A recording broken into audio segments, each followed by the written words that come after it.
हाँ जी बच्चा पापी, क्या हाल चाल। मैं सिद्धांत कुमार फिर से आपका स्वागत होगा प्यारे इस यूट्यूब चैनल S2 क्लासेस पे।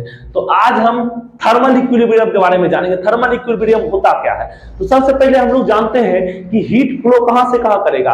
हाई टेम्परेचर से लो टेम्परेचर फ्लो करेगा और तब तक फ्लो करेगा जब तक दोनों का टेम्परेचर सेम ना हो जाए, ठीक है ना।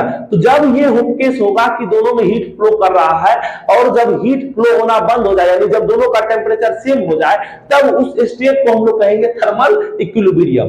अब हम लोग जानते हैं अर्थ के बारे में। अर्थ जो है हमारा, अर्थ थर्मल इक्विलिब्रियम में हमेशा रहता है। थर्मल इक्विलिब्रियम में क्यों? अब देखिए, सन से जो रे आ रहा है, अर्थ उसको क्या कर रहा है, कैप्चर कर रहा है, ठीक। तो इसका मतलब क्या है कि जितना अमाउंट ऑफ हीट आ रहा है सन से, उतना ही अमाउंट ऑफ हीट रेडिएट करेगा अर्थ, तब ना अर्थ का टेम्परेचर मेंटेन रहेगा। अगर ऐसा नहीं होगा तो क्या हो जाएगा, अर्थ हॉटर होते जाएगा और ग्लोबल वार्मिंग बढ़ेगा। आज के जो जनरेशन में देखो, नेचुरल ग्रीन हाउस इफेक्ट के कारण क्या है कि हम लोग का अर्थ टेम्परेचर मैनेज करता था, लेकिन जैसे जैसे CO2 की मात्रा, NO2 की मात्रा और मीथेन की मात्रा, इन तीनों गैसों की मात्रा हमारे एटमॉस्फेयर में बढ़ते जा रही है, जिसके कारण क्या हो रहा है कि ग्रीन हाउस इफेक्ट बढ़ रहा है।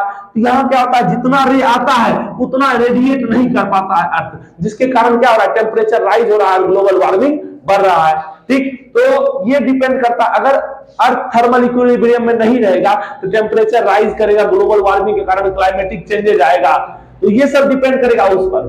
तो सिंपल समझिए, थर्मल इक्विलिब्रियम क्या होता है, flow of energy from high temperature to low temperature, और तब तक फ्लो करेगा जब तक दोनों बैलेंस ना हो जाए। तो अर्थ का थर्मल इक्विलिब्रियम में रहना बहुत जरूरी है, क्योंकि जितना अमाउंट ऑफ सन रे आएगा उतना ही क्या होता है, रेडिएट भी करता है अर्थ। तो अगर ग्रीन हाउस गैसेज जो नेचुरल है वो तो इंपॉर्टेंट है, उसमें कोई हार्म नहीं हो रहा है, लेकिन ज्यादा अगर गैस का मात्रा बढ़ेगा, CO2, NO2 और CH4 का, वो क्या करेगा, ज्यादा हीट को एब्जॉर्ब करेगा और रेडिएशन कम कर देगा।